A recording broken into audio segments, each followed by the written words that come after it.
So today we're talking to Patrick, and I couldn't resist reaching out when I heard about your project for the 100 food brands. So tell me what you're working on.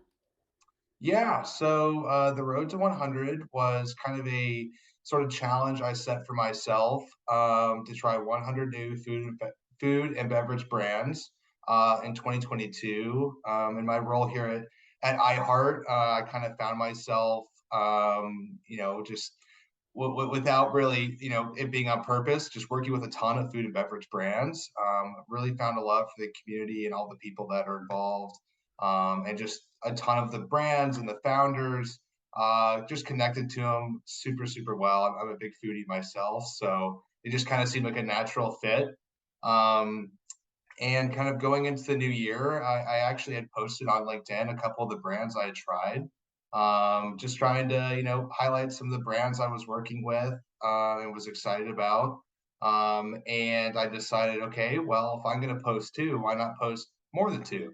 And it quickly turned into the idea of, I wonder if I could do 50 this year. And then I decided that wasn't enough. So I decided that 100 was going to be the number. And it's been a blast. It's been a lot of fun. And it's August, so how far along are you?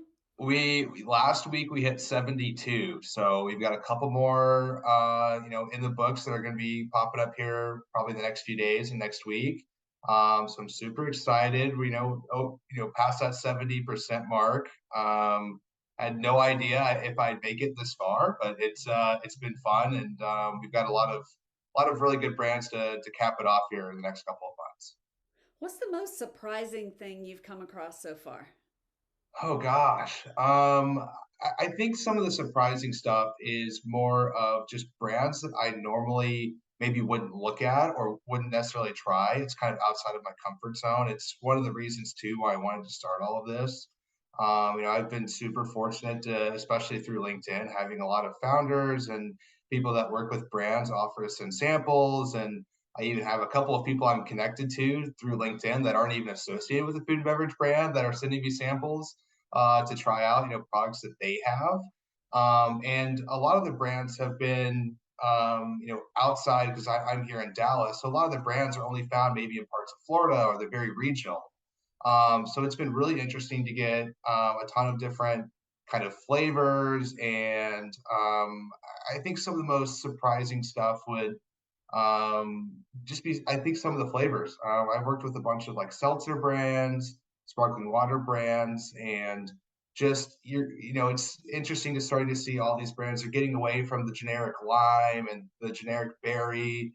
Like I've got one actually here, the pedal sparkling water, which is it's a rose flavored. They make all kinds of different like a dandelion, kind of lemon one, and just kind of getting all these unique flavors has probably been a big surprise. Yeah, I haven't been as adventurous as you on the waterfront, but I have been trying the hint Those flavor are great stuff, though. Yeah. and I love them. It's just this subtle flavor because you get really tired of just drinking plain old water. I hate to be I that way, have but I just get bored. Hint has been one that it actually wasn't on my road to 100 because I've already tried it before. I told myself I wouldn't add any ones I've had before. But Hint I love because you're right. It's, I grew up with sports, so I'm always used to having just this horrible combination of, like the Gatorades and stuff. There's just too much powder and not enough water, and the coolers on the sidelines, everything. It's just so sweet. And you're right, it's just that little hint of flavor that makes it work. What ingredients have you come across so far that you know you're going to be working into your menus in the future? Yeah, so some of the flavors have been like really unique. I'll kind of hint towards again, like some of the Asian inspired foods that I've tried. I've worked with a couple different seltzer brands that are using different types of citrus that are, from like Asian countries, whether there's like one that's like Korean based.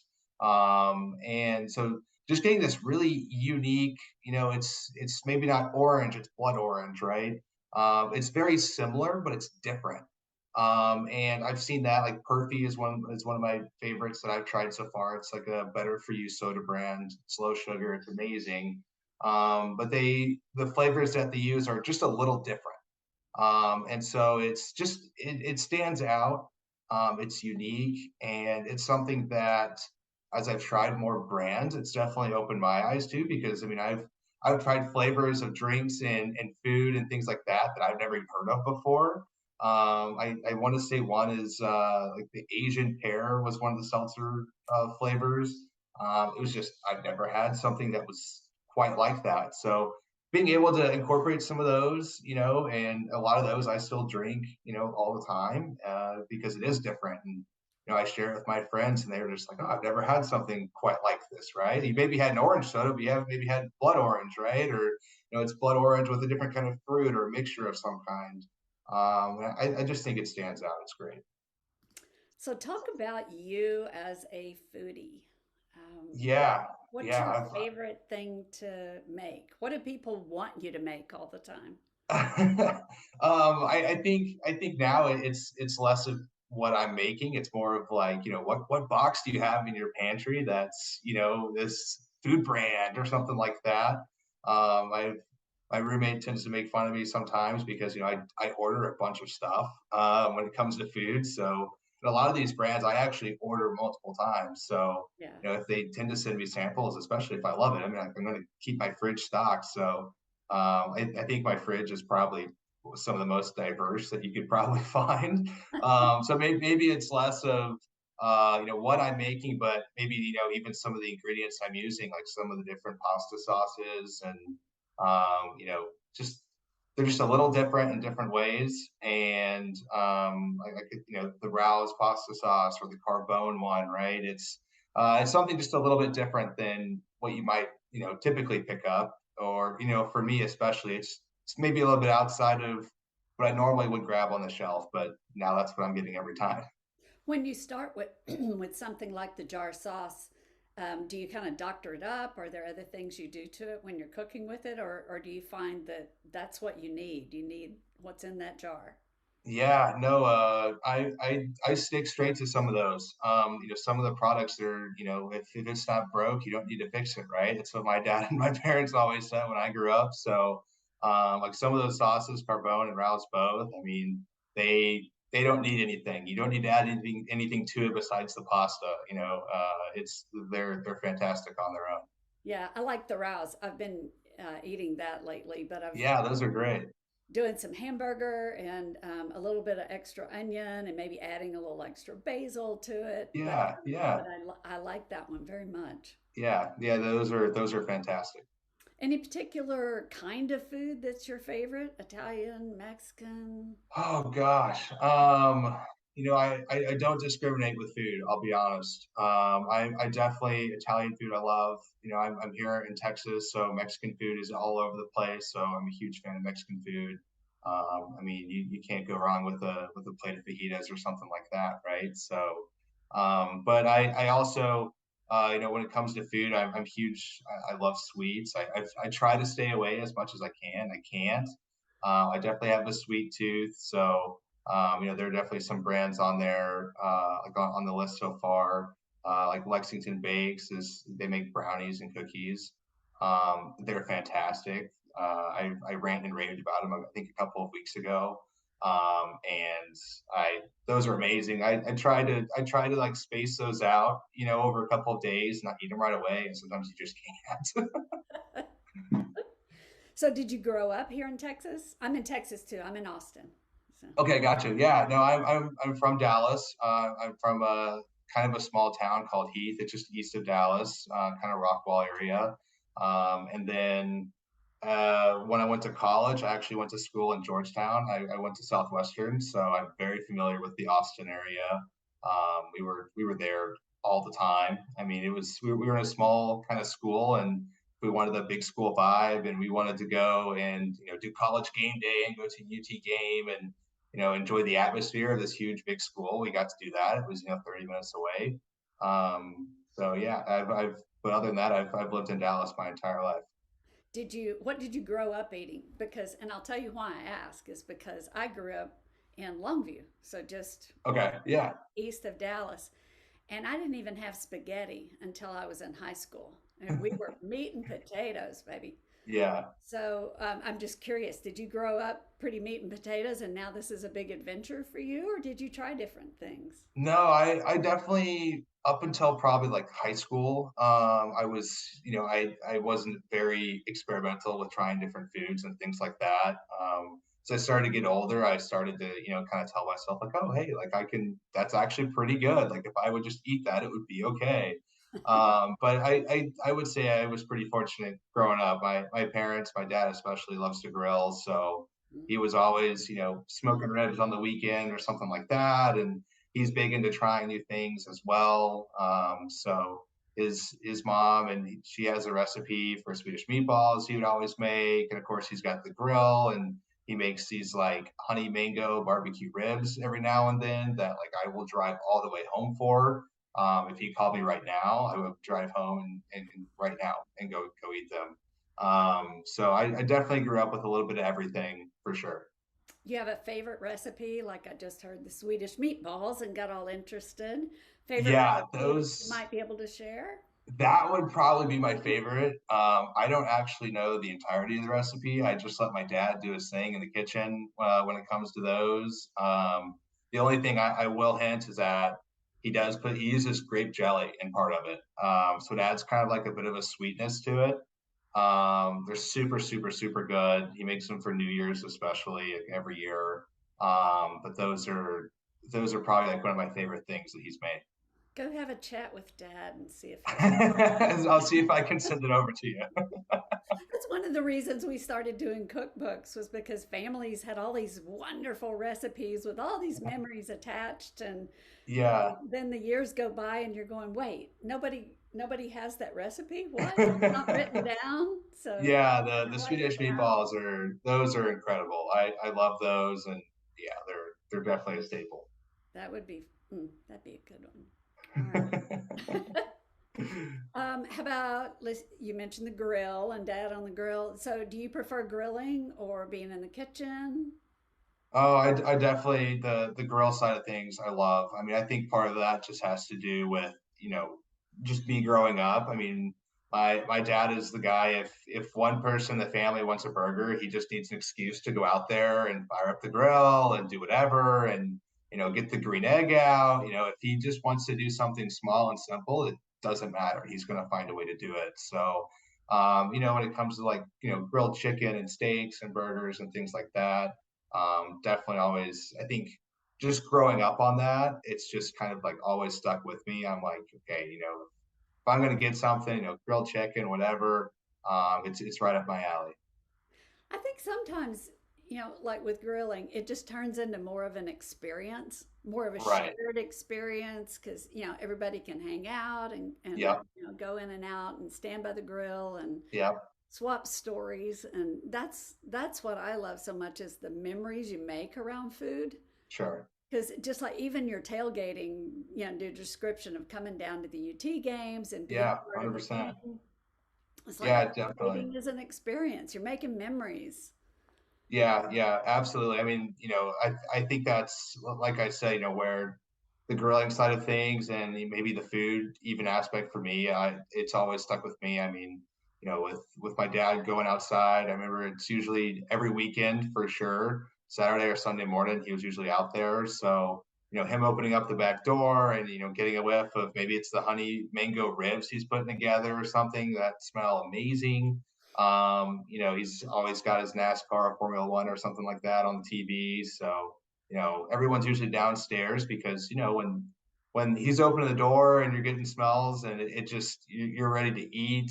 And you can tell the amount of times he's going out there to check the heat and the temperature. You can kind of gauge if it's starting to get close, right? You kind Yeah. of know, all right, he's probably only going to go out once or twice more before these things are ready. So yeah, everyone's downstairs ready to go. Yeah, you just don't want to be that far away from the action when it's getting That's close right. That's right. because you might miss out. Absolutely. What's your favorite food memory? You've clearly Favorite got a food bunch. memory. Oh gosh. Man. There's a restaurant in Fort Worth called Joe T's. I would probably say Joe T's. I've spent a lot of time in Fort Worth. For it, I don't know if you're familiar with it, but it's It's a Mexican restaurant. They make like it's either fajitas or enchiladas. You pick one or the other. They serve like everything family style, so like guac and queso and all the sides they bring out. It's amazing. It's a gigantic restaurant. It's like an entire block basically. So I think probably there. I've just got a lot of memories, in college, even recently, where I've never been there and not had a good time. The atmosphere is amazing. It's huge. It's a beautiful patio. Everything. I'm always there with a big group of friends, maybe people from college I haven't seen in a few years, and I'd say it's definitely kind of a special place for me because never had a bad time. So you're always going to have a good one the next time. Yeah, I do remember that place. It's been a while since I've been there, but it was great. It's And this is amazing. the downside of this conversation and every conversation I have is that no matter what time of day it is, I'm super hungry and I usually want to go, someplace for a special meal. Right. Yeah. No, I told myself I made sure I had lunch earlier because I was like, all right, I'm gonna sit here, we're gonna be on a phone, we're gonna talk about food. I'm definitely gonna get hungry. I can only imagine doing this all day. And oh, I'll tell you about another place that you might want to try. It's so the chef that we just did his cookbook, Luke Rogers, Hmm. Chef Luke Rogers, he is in Plano, and Okay. he has been working really hard to get this restaurant open, and it took a while. And they just opened the doors, and it's called Cathedral Italian Bistro. And Okay. I'm gonna he's have to got write that one down. wood-fired everything, and Wow. and all are and you like bistecca, Uh-huh. like I don't even pronounce all his recipes properly. He worked in Italy for a while and brought a lot of that influence back to Texas, and Gotcha. Yeah, that's right down the road. I think that's gonna be on my list here in the yes, next in go the next check it couple of out. days. He should be in fully ramped up mode now, so I would go Awesome. check it Yeah, out. that's I'll be exciting. up I there Italian food's perfect. I love as soon as I can be. I'll be up there too, trying to eat it. yummy stuff. That's great. Yeah. Oh, what else? What do we want to talk about? What haven't I asked you that would be fabulous to share? Oh, I don't know. Geez, I don't know. Maybe I don't know. I could hint a little bit at maybe the next brand that's going to be posted. Yes. I can highlight that. The next one that's going to be on there for sure is going to be Dogtown Pizza, which is they're from St. Louis. They're now pushing into more retailers. They're growing. They're probably one of my favorite clients right now. They're great. But they're expanding through a bunch of new stores, and I know that they're in Central Market, so you should have them down, maybe even in HEB possibly soon down in Austin. Which they're building HEBs up here too, which I'm super excited about. But Dogtown Pizza, it's amazing. It's like St. Louis style, super super good. So I'm excited to have them on my list as well. Ugh, can't wait to check it out. It's good. It's good. If you haven't tried it before, you need to. I It's haven't. Go to Central Market. They're in there. They have a bunch of different flavors, of course. I mean, it's pizza, so you can't go wrong. Awesome. Well, I will look forward to talking to you again. How can people follow you and learn about all the brands you're checking out? Sure. So it's all the brands so far have been posted on my LinkedIn. I have got them featured on my profile. So my LinkedIn is, I think it's Patrick G. Sinclair. You just type in my name, it should pop up.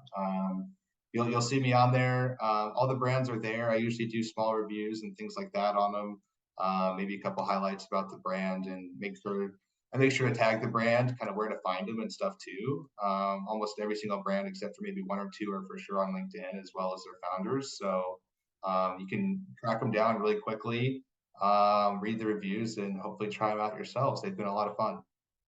Awesome. Well, I will be doing exactly that. There you Well, go. thanks for being with us. Check out that Swedish meatball recipe. Yes, And yes, I will do that. I will ask for you. I'll see what I can do. thanks so much.